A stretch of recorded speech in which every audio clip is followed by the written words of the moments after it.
Hello everyone, I'm Julia Austin, the Violence Prevention Coordinator and Advocate at Hands of Hope Resource Center in Todd and Morrison County. You can find us on our social media sites, Facebook, Instagram, Twitter, and YouTube to connect with us. All can be found simply by searching Hands of Hope Resource Center or going to the description below to find the links.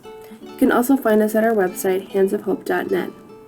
We are going to now jump right into our topic for the day, which is how to use protective factors as a framework for strengthening our youth.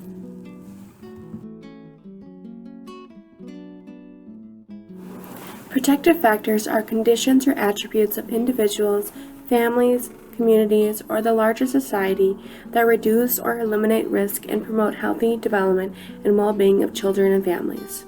These factors help ensure that children and youth function well at home, in school, at work, and in the community today and into adulthood.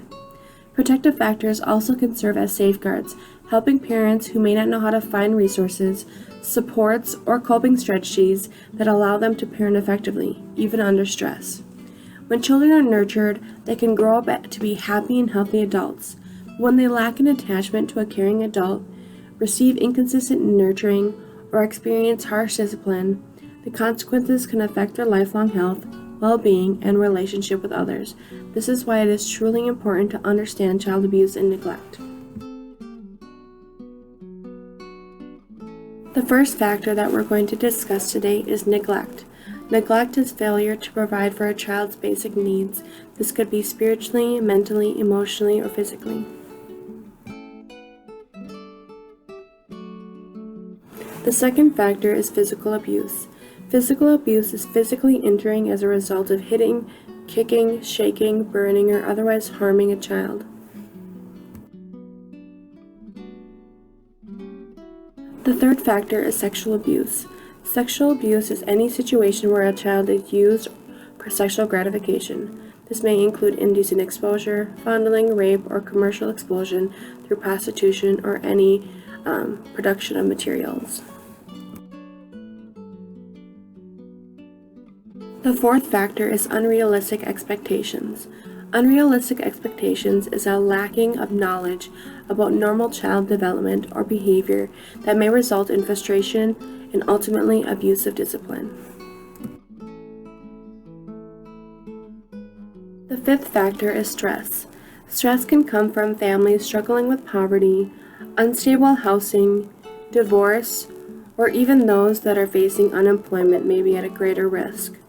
Stress can come from a variety of different outlets, and it is also important to know that everyone faces stress at some point in their lives. It's just how you cope with stress in a healthy manner that is important. The sixth factor is substance use. The effects of substance use, as well as time, energy, and money spent obtaining drugs and alcohol, significantly impairs parents' abilities to care for their children, and then so it moves on to the children's development as well and can really hinder their ability to grow into adulthood as healthy individuals.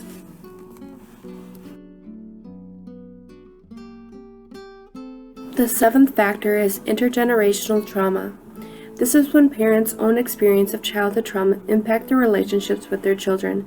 This is something that can significantly impair a children's development into adulthood, which is why it's important to have a conversation about this and discuss about your intergenerational trauma and how it can move down the generational line and how you can improve it as time goes on. The eighth factor for today is isolation. Isolation is affecting parents now more than ever, and it is very difficult when parents lack a supportive partner, a family member, or a community member. The ninth factor is emotional abuse. Emotional abuse is any pattern of behavior that impairs a child's emotional development or sense of self-worth, including constant criticism, threats, and rejections. The 10th factor is trafficking. Trafficking is another type of child maltreatment. States are required to consider any child who is identified as a victim of sex trafficking or severe forms of trafficking as defined in the Trafficking Victims Protection Act as a victim of child abuse and neglect and sexual abuse.